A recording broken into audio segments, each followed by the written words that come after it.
At first light, if one can even call it light, the day begins with screaming and ash. There is no sunrise here, only a gradual unveiling of the same gloom that never really left. This is life under chaos rule, a day-to-day existence so bleak and distorted that only by speaking it aloud can I remind myself it's real. I wake on a torn mattress in a charred tenement block, coughing out the tang of soot that coats my lungs. It's cold, or perhaps it's hot. I honestly can't tell anymore as the air shifts between clammy and feverish in the warp-tainted climate. Around me, shapes stir in the half-dark. Other civilians, or what remains of us, rising reluctantly to face another cycle of the same nightmare routine. There is no Ruhaz's call, no morning bell, only the crude blare of a vox horn somewhere in the ruins, crackling with harsh commands in a language part Gothic, part demonic litany. That is our Revi. We begin each day already exhausted, haunted by the screams that never truly fade from the previous night. If any of us managed to dream, those dreams were likely just as cruel, twisted reflections of reality, courtesy of the warp. In truth, there is little distinction between nightmare and waking here. There is no leisure to our mornings, no moment to rub the sleep from our eyes, or whisper a greeting to a loved one. Those who linger too long risk a lashing, or worse. So we rise at once, a shuffling procession of gaunt figures, each of us clutching whatever rag or scrap passes for a coat. My breath comes out in a mist. The factories haven't warmed the air yet with their toxic output, and my joints ache from yesterday's labors. There is no breakfast whistle, no coffee, nothing but the acidic taste of fear to start the day. Many of us have stomachs gnawing hollow, but we know better than to go searching for food outside of sanctioned times. Doing so could mark you as a thief, and the punishment for that is public and final. We assemble in the courtyard, or what's left of it, a collapsed plaza of broken stone, and there, under the cracked gaze of toppled imperial statues, now defaced and marked with the 8-pointed star, we line up in rows. Roll call is a droning affair. An overseer, one of the human collaborators, draped in spiked leather and tattered finery, stalks past us with a data slate of quotas and numbers. He doesn't bother to learn our names. To him, we're just entries on a ledger of flesh. I keep my eyes downcast as he passes, as do we all. Eye contact can be misread as defiance. The morning air is filled with the stench of unwashed bodies, and the coppery tang of dried blood that never really comes off the paving stones. Sometimes a booming vox speaker will lead a dawn prayer, a guttural recitation of blasphemous catechisms that we are expected to echo. The words burn in my throat, praises to the dark gods, denunciations of the false emperor. We learned quickly never to even think of him as anything but false or accursed. Some mumbled the responses dutifully, others with a sarcastic hiss under their breath if they're feeling brave, and some just moved their lips soundlessly. It's safer to pretend zeal than to risk being spotted as unenthusiastic. The priests or overseers watching us can sense lack of fervor, the way a hound smells fear, and woe beside anyone who doesn't seem sincere enough. I've seen poor fools dragged out of line and beaten because their voice cracked during the unholy pledges. So we chant with as much fake passion as we can muster, hoping to blend in with the chorus of the damned. Once, in the time of imperial rule, we had our own morning rites, pledges to the god emperor, banal work songs, that sort of thing. I used to find them tedious. Now I would give anything to hear a simple, honest hymn to the emperor, instead of these vile utterances. It's grimly funny how the mind recalibrates what is normal. Once the obligatory morning rites and head counts are done, we march. There's no morning commute in the old sense. Instead, work gangs are prodded out to their designated toil under armed watch. I join a line of workers chained together at the neck, a living coffle shuffling through the grey half-light. The chain rattles with each step, a sound that has become the music of our lives. Our destination might be the ruins of a manufactorum, where we'll spend the day, digging out scrap metal and hauling it to the forges, or perhaps the grand construction site that used to be our civic center. On some days, they'd send me to the slag pits or the refineries. On others to help tear down what remains of the old governor's palace, feeding the rubble into hungry furnaces. The work details are rotated only when a task is done, or when enough of us have died that they need to reshuffle, but, in the eyes of our masters, we are interchangeable parts of a vast, miserable machine. The labor itself is lethal drudgery. Picture a landscape of collapsed hab-blocks and gutted temples, all of it being cannibalized for materials. Smoke belching, demon-forged machines growl and churn, pushing aside debris or drilling into the earth, their engines screaming like tortured souls. We, the slaves, scurry in their wake, collecting stones and twisted metal beams by hand, because nothing, absolutely nothing, will be left to waste. Every brick from our former lives is repurposed for the Conqueror's grand designs. To be fair, life here was harsh even before chaos came. This was never a paradise under the Imperium. I grew up amid the smog of factory stacks and the boot of imperial authority. We were used to long shifts and cruel punishments even then. But there were rules, structure, a distant promise that our toil served some greater human cause. Even if that promise was hollow, under chaos, there is no pretense of a greater good. Misery is dispensed arbitrarily for its own sake, or for dark amusement. In a morbid way, it's almost honest. They don't sugarcoat the whip with slogans of duty. They just lash us because they can. I often find myself stumbling over skulls, and charred servo skulls half buried in the rubble. Remnants of the life that was. We toss even those into the recycler if ordered. There's a bitter irony in it. We're dismantling the last traces of our own civilization to build monuments to our corpses are a common obstacle. There are always corpses. Many are from the invasion. Some are more recent. Unfortunates who collapsed from exhaustion or were randomly executed. We drag the bodies into piles on the side. Sometimes a separate crew comes by to collect them. Other times they just lie there until they rot, or until the next round of demolitions buries them again. On particularly vile days, we've been ordered to strip the dead of clothing and valuables. Some to be recycled for cloth or leather, some presumably as trophies. I've done it with numb hands, gagging at the sight of a neighbor's face, frozen in terror, as I pull the boots off his stiffening feet. Respect for the dead doesn't exist here. The bodies are fuel for the war machine in one way or another. There are whispers that some of those cadavers end up in the so-called meat factories, ground and processed to feed us in disguise. I wish I could dismiss that as a lie, but the taste of our ration broth is sometimes suspicious. Not far away, massive smelteries belch fumes. I've watched them tip entire heaps of debris, stone, metal, bone, all of it, into glowing vats. The conquering priests have a vision for this place.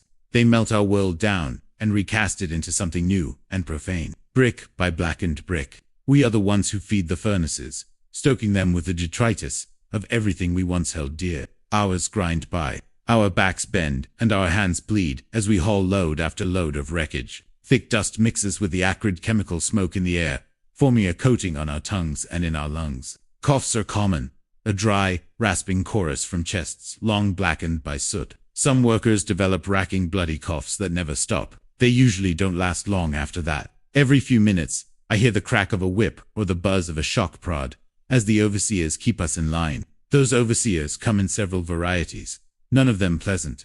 A few are just traitor guardsmen with hard eyes and lazy smirks, content to bully us with their rifles. Others are far worse. There's a cadre of them who wear skin-tight oily black suits and featureless masks with grillic vox mouths. A glimpse of those, and you pray you won't draw their attention. Their voices rasp out in some infernal language, which a built-in translator spits into low Gothic commands. Work faster, no slacking, heave you filth, and so on. These ones have syringes or needle-tipped claws in place of fingers, and they use them freely. I've seen them jab a man in the spine for pausing a heartbeat too long. The poor fellow spasmed and shrieked as whatever was injected burned through him. He got up and worked after that. He had no choice. The alternative was being dragged off for discipline, and anyone taken for discipline never returns in one piece, if at all. We are all acutely aware that one person's failure can doom the rest. I remember a time when a man in the chain ahead of me, an older fellow whose name I never knew, simply crumpled from exhaustion. He was carrying a chunk of rocket bigger than he could manage, and his legs gave out. The chain between us jerked, taut. Instinctively, I stopped, which made the man behind me stumble. In that brief moment of chaos, the overseers descended. They were on us like crows on carrion. One of the black-suited devils drove his needle hand right into the fallen man's neck without a word. Another lashed me across the shoulders for slowing down. Searing agony lanced through me, but I dared not cry out. They hate when we scream without permission. The man on the ground twitched violently as whatever toxin they pumped into him did its work. By the time they yanked the needle out, he had gone still, dead or paralyzed. I'm not sure, but he wasn't moving. They didn't even bother unchaining him. Two guards just hacked through the iron link, connecting his collar to the line, and dragged his limp body away. We all stared straight ahead, pretending nothing happened. Even as we stepped over the blood he left behind, nothing halts the work. If you collapse, you become just another obstacle to be cleared. Mercifully, there is usually a short break at what I assume is midday. Time is hard to measure here. There's no sun to gauge, just the ceaseless smoky twilight. But eventually, a discordant horn will sound. Two sharp blasts that signal us to stop. We sag to the ground wherever we stand, too weary to care about the jagged rubble under our feet as we sit. My muscles tremble with relief, despite the knowledge that the respite is brief. An overseer trundles down the line with a container slung on his back, distributing our so-called sustenance. It's always the same. A greasy, lukewarm protein girl dispensed in tin cups, or sometimes directly into our cubed hands. Today it's a muddy brown sludge that tastes of iron and bile. I choke it down because I must. Everyone does. It's swallow or starve, and none of us have the strength to refuse. A few newcomers retch the first time they taste it, but they learn. Either you get it down and keep it down, or you won't last long. I try not to dwell on what might be in it. The nutrition paste the Imperium used to give us was bad, but at least I knew it was made from corpse, starch, and recycled plant matter. Now, well, best not to speculate. It keeps us alive. That's all that matters in the moment. Around us, the ever-present noise of the war machines and distant chanting never fully stops. Oftentimes, a floating vox drone, a discord they call it, hovers nearby, even during our break, emitting a low cacophony of whispers and screams, just quiet enough to form an unnerving background. It's never quiet here. Even in moments of rest, there is something invading your mind. A noise, a smell, a prickle on your skin that reminds you that dark gods are always watching. Sometimes our toiling is interrupted by the passage of our overlords. This afternoon, for instance, a column of red-armored Chaos Space Marines marches down the avenue beside the worksite. At the shrill blast of a whistle, we all scramble to clear a path, pressing ourselves against rubble piles, or lying flat on our faces as required. We dare not lift our eyes. Even the overseers bowed their heads when the Astartes go by. I can feel the heavy thud of their ceramite boots through the ground, and the electric temps of their presence. An aura of pure menace that raises the hairs on my neck. They barely acknowledged us. To them, we are less than insects. Still, I sense a kind of excitement rippling through them today, even through layers of terror. You learn to read these things. Perhaps a new offensive is about to begin elsewhere, or some unholy ritual is imminent. Whatever it is, after they pass,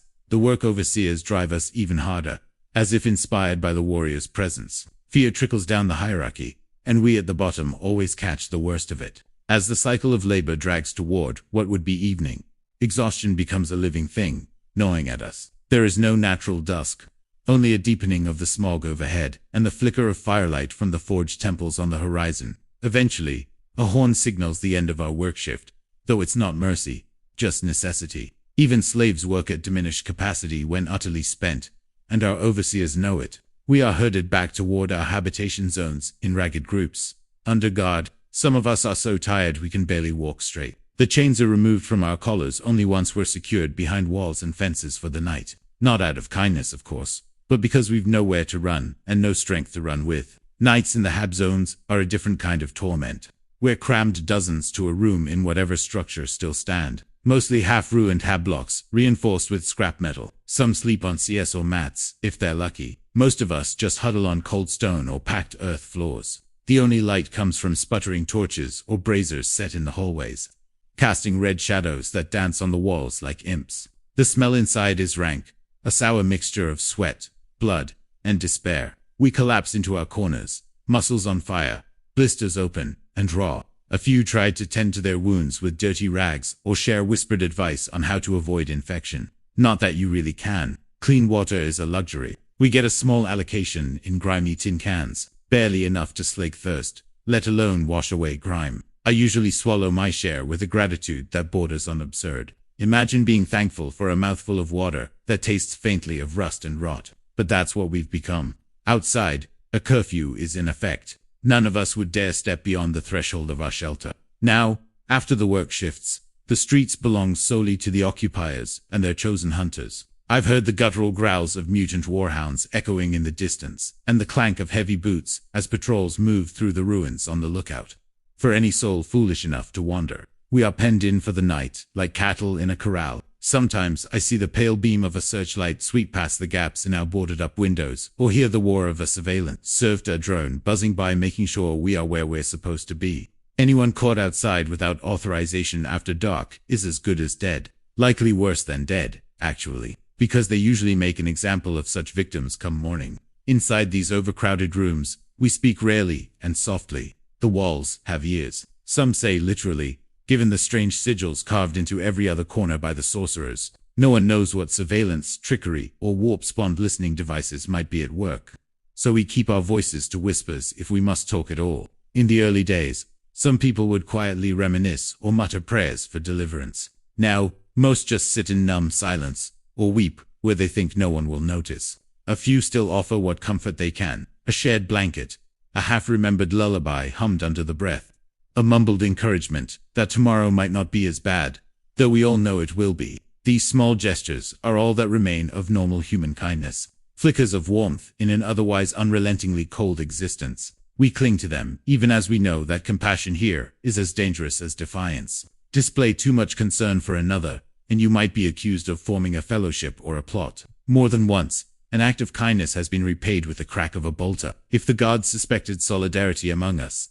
So even our compassion is stealthy, subdued, done in secret, and without fanfare. When sleep finally comes, it is rarely a peaceful or deep slumber. Nearly everyone here is plagued by nightmares, vivid and cruel. You can hear people whimpering or grinding their teeth in their sleep all around. I am no different. My dreams replay the horrors of the day, or conjure new ones from the warp-tainted ether. On occasion, I have jolted awake to the sound of someone screaming in the dark, only for it to choke off abruptly. Whether it was just a night terror or something worse is hard to tell. Sometimes we wake to find a bunk empty, and its occupant gone without a trace. Perhaps they were taken in the night by the overseers for some infraction. Or perhaps something else slithered in and snatched them. In this place, even our imaginations don't feel far. Reality itself has become a horror tale. And so it goes day after day, a ceaseless cycle of dread and drudgery. In a sense, the routine itself becomes our world, hideously predictable in its agonies. Yet somehow we come to rely on that predictability. You stop asking when it will end. You stop imagining that it could be otherwise. This is simply life now, measured in shifts and screams and the pauses in between. If our day-to-day existence is a slow bleed, there are moments that spike into outright nightmare. Rituals and atrocities that stand out even against the background of constant horror. Every so often, the masters declare a grand ceremony, or a festival in honor of their dark gods. These are not celebrations by any human measure, though we are all required to attend and to pretend our utmost devotion. I recall one such night, with perfect clarity. Try as I might, to forget it was the anniversary of the planet's fall, and the word-bearers hosted a massive midnight congregation in the former central square. Thousands of us were herded at gunpoint into the ruins of what used to be our commerce hub, now refashioned into an open-air temple. The broken statues of imperial heroes had been piled in a corner like trash, replaced by towering spines of black iron, adorned with skulls and flickering hellfire bricks. We were forced to our knees in concentric rings around a raised D. On that platform, their high priest, a dark apostle in Baroque, blood-red power armor etched with blasphemous scripture, addressed us. His voice boomed through amplifiers, delivering a sermon in a language none of us understood. Certainly not High Gothic. Probably the foul tongue of the warp. Yet somehow we understood the intent. Raw hatred and ecstasy rolled into one. The very sound made our teeth rattle. Around the apostles stood a cadre of chanting cultists, swaying and gyrating, and behind them hulking giants in Terminator armor pounded immense drums that throbbed like a heartbeat. Then came the sacrifices. They always have sacrifices. On this night, they dragged a line of prisoners up to the D's, our fellow citizens, who had been deemed traitors to chaos, or perhaps just unlucky enough to be chosen. I recognized one, a teacher from my hab block, a gentle woman who used to run the community crash. Now she was sobbing, bound in chains, painted with sigils in her own blood. One by one, the dark apostle offered them up. The details are hard to stomach. Even now, he slit their throats over a great brass brayer intoning praise to the blood god as their lifeblood hissed into the flames. Another he burned alive to please the Prince of Excess, her screams somehow harmonizing with the discordant choir. A third victim, a stout old man who stubbornly spat defiance until the end was drowned in a vat of filth to honor the Plague Lord. Finally, a fourth offering, a young acolyte from the Administrum, if memory serves, was subjected to a fate perhaps worse than death. The apostle and his sorcerers chanted over him until unnatural flames engulfed his body. He didn't burn. Instead, he began to change, shrieking as extra limbs sprouted and his face melted into an ever-shifting blur. A sacrifice to the changer of ways, no doubt. By the end, what was left of him was dragged away, a mooing, mindless spawn. Each death was a prayer to a different ruinous power. We were ordered to cheer and give thanks for these offerings. Can you imagine? Our voices were thin and quavering, a few hysterical, but we cheered because the alternative was to be selected as an extra offering ourselves. What followed the bloodletting was worse in a way than the slaughter itself. The very air rippled with power. I remember a foul wind whipping through the plaza, carrying a chorus of otherworldly howls. Reality buckled. There's no other word for it. The space above the D's tore open in a bruise-cold gash, and shapes moved in the periphery of my vision. Impossible contorted shapes that defied sense. Many around me pressed their faces to the ground in terror. I did the same, peeking only enough to catch glimpses, slavering demonic forms, slithering out from that tier in the world, loping and winged silhouettes, circling the apostle like delighted pets. The dark apostle raised his arms in triumph as a huge bestial entity took form in the air, its eyes like embers and its laughter sending vibrations through my skull. We were ordered to rejoice at this blessing. A few hundred of us cried out praises hysterically. Some simply screamed in panic. I think I just knelt there, quivering, mouthing whatever words might sound passable. In that moment, I was certain we would all be slaughtered next, devoured by the nightmares we'd conjured. But just as suddenly, the terror in the sky sealed. The demons vanished, or perhaps became invisible to us. The ritual was over. They had achieved whatever hellish purpose they intended. They left us alive, shaken, sobbing, minds forever scarred, but alive. I sometimes wonder if that was intentional to let us live with the memory. Events like that are thankfully not everyday occurrences, but they loom large in our psyche. They are the punctuation marks of terror in an otherwise unending run-on sentence of misery. In the aftermath, we return to our duties even more broken than before. If that sounds unbelievable, that common folk could witness literal demons materialize and then go back to digging ditches the next morning, well, that is the cost of survival. We compartmentalize. We bury the fear and horror deep because we must. The alternative is to fall to pieces. And there is no room for that here. Faith, or what passes for it, has shifted dramatically among the people. In the early days of the occupation, I remember many still whispered the imperial creed at night, clutching emblems of the emperor hidden under their clothes. We begged for deliverance. We believed, hoped, that the imperium would return in force, that the emperor would hear our prayers, but deliverance never came. As the months turned to years, that hope withered like a plant in toxic soil. One by one, even the devout fell silent. Some concluded that the emperor had forsaken us, or perhaps that he was no god at all. Certainly no match for the very tangible gods we see worshipped around us now. The chaos propaganda doesn't relent either. Day and night we are bombarded with their heretical sermons, telling us that the ruinous powers alone hold truth and strength. I hate to admit it, but for some the indoctrination works. I've seen broken men and women begin to nod along to the dark apostle's words, even muttering prayers to chaos under their breath when they think no one is watching.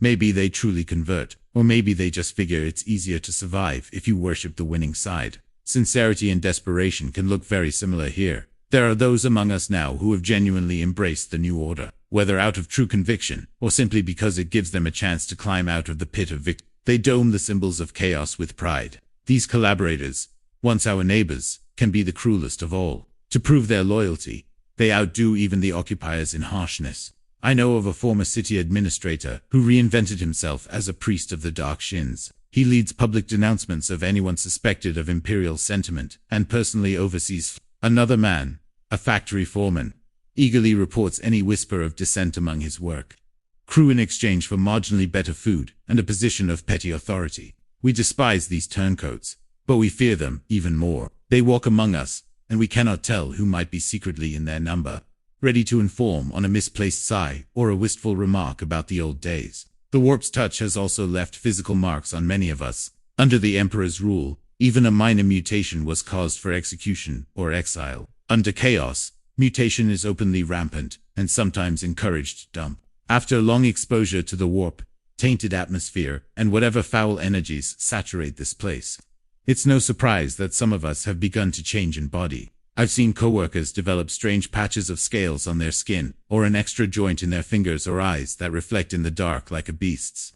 The overseers rarely punish these. In fact, a few of them call such mutations blessings. One young lad, who grew a small tentacle in place of his tongue, was taken aside by a cult recruiter rather than sent back to the chain gang. I suppose the dark gods had a different use for him. Those with visible mutations often carry themselves with a conflicted air, pride that they were touched by chaos, mixed with fear that they might mutate further into something unrecognizable. Truth be told, that fear is justified. Now and then someone undergoes a more dramatic change, a sudden violent mutation that twists them into a mindless monstrosity, a chaos spawn. When that happens, the occupier is treated as both entertainment and utility, sometimes unleashing the newly formed abomination like a rabid dog on whatever target suits them, or just putting it down if it's of no use. Either way, it's the one fate possibly more horrifying than simply dying, and every one of us knows it could strike anyone without warning. Sickness, too, has become part of daily life. But even disease is twisted to serve chaos here, in the cramped filth of our living quarters. Contagions spread easily. Fevers, flux, strange wasting illnesses that we have no names for. Under the Imperium, the medic or sanitation corps might have attempted to contain an outbreak, albeit coldly. Under chaos, the opposite often happens. The occupiers celebrate plagues. I recall a time a pestilence swept through our district, a horrific bloating sickness that turned skin parchment yellow and caused bleeding from the eyes. Instead of isolating the sick or trying to cure it, the new authorities declared it a blessing of Grandfather No. They actually encouraged us to revere the disease, to let it run its course. They held a grotesque parade through the shanties, led by a chanting cult of pestilent fanatics who smeared themselves in filth and blessed the air with more corruption. The smell of decay was overwhelming, bodies piled up in days. Some people did start praying to Nurgle in their desperation, reasoning that maybe if they showed devotion, they'd be spared. Did it work?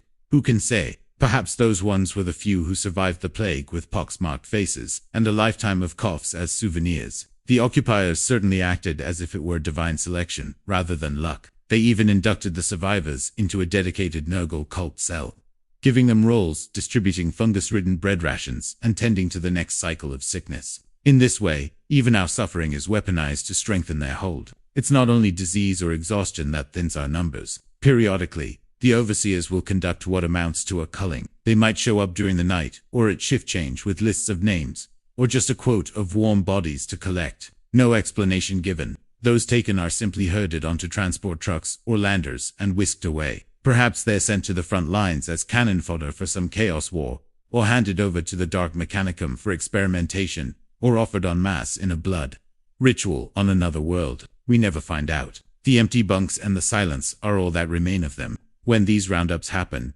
terror hangs over the barracks for days. You hope to the God Emperor, or whatever power you still secretly believe in, that your name isn't called next. It's a grim lottery. The winners are the unlucky ones, and the rest of us continue on simultaneously guilty that we're relieved it wasn't us, and dreading that our turn will come in the next purge. Interestingly, the Chaos Masters are not a monolith of unity. They feud and scheme even among themselves. We've learned to recognize the signs. A change in the patrol colors, a new symbol painted over the old on the fortress walls, gunshots echoing from the occupiers' barracks at odd hours. It means one warband has supplanted another, or a champion has usurped his superior. When that happens, our lives can shift from one flavor of hell to another overnight. Once the Chaos Lord who initially led the occupation left with his elite warriors to fight elsewhere, and a group of word-bearers, Dark Apostles, divided control of the planet among themselves. Their rivalry was palpable. They each vied to outdo the others in showing piety to the dark gods.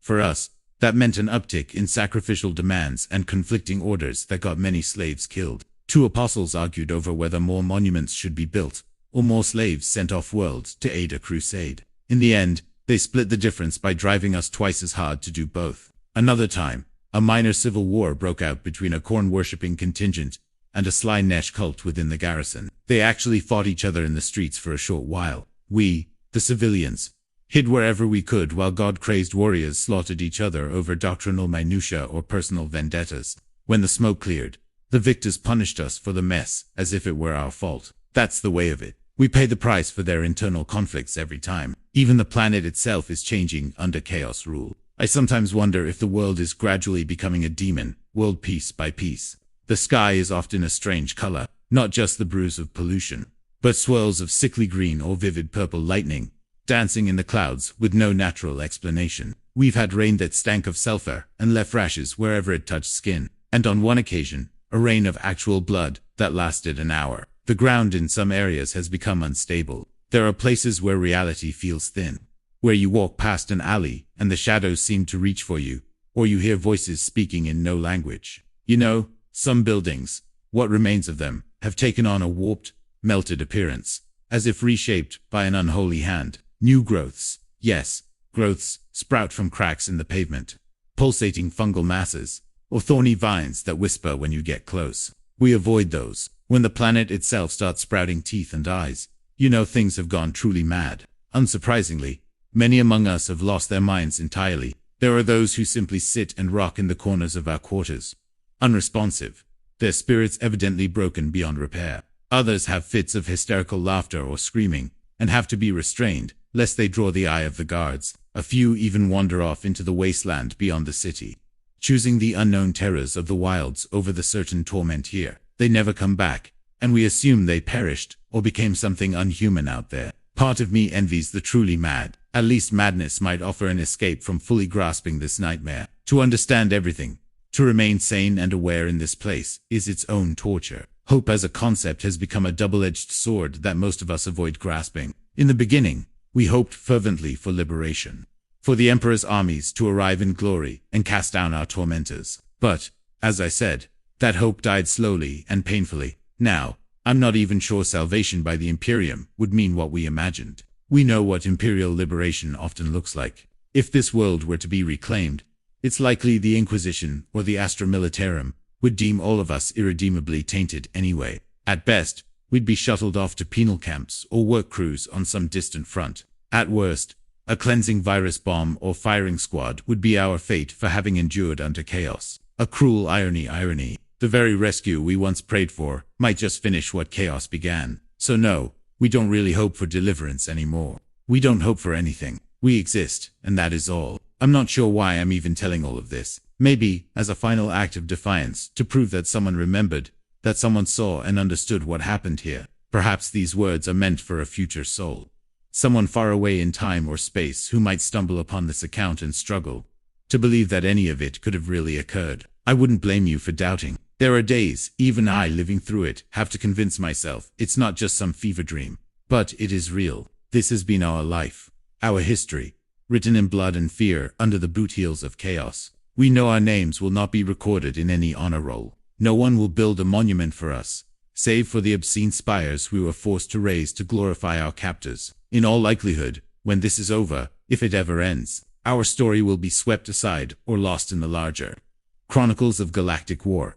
But I hope if these words do survive that at least someone will remember that we were human, that we tried in our own feeble ways to hold on to our humanity in a place designed to strip it away. In the end, what more is there to say? We endure until we cannot. Each dawn, or whatever pale imitation of dawn passes for morning, we rise to the same nightmare, and each night we collapse thankful for the temporary oblivion of sleep, however haunted. There is no grand conclusion, no heroic triumph on the horizon for us. There is only the grind of another day, and then another, until one day we falter and join the countless dead in the shadows. If you are reading this, you stand in the light of a world that has perhaps never known this kind of darkness. Count yourself fortunate and remember us. Remember that we were here, that we suffered, and that in the face of absolute despair, we lived as long as we could, even without hope. This, then, is the legacy of our days under chaos. An existence of unending nights survived only by the stubborn momentum of life itself,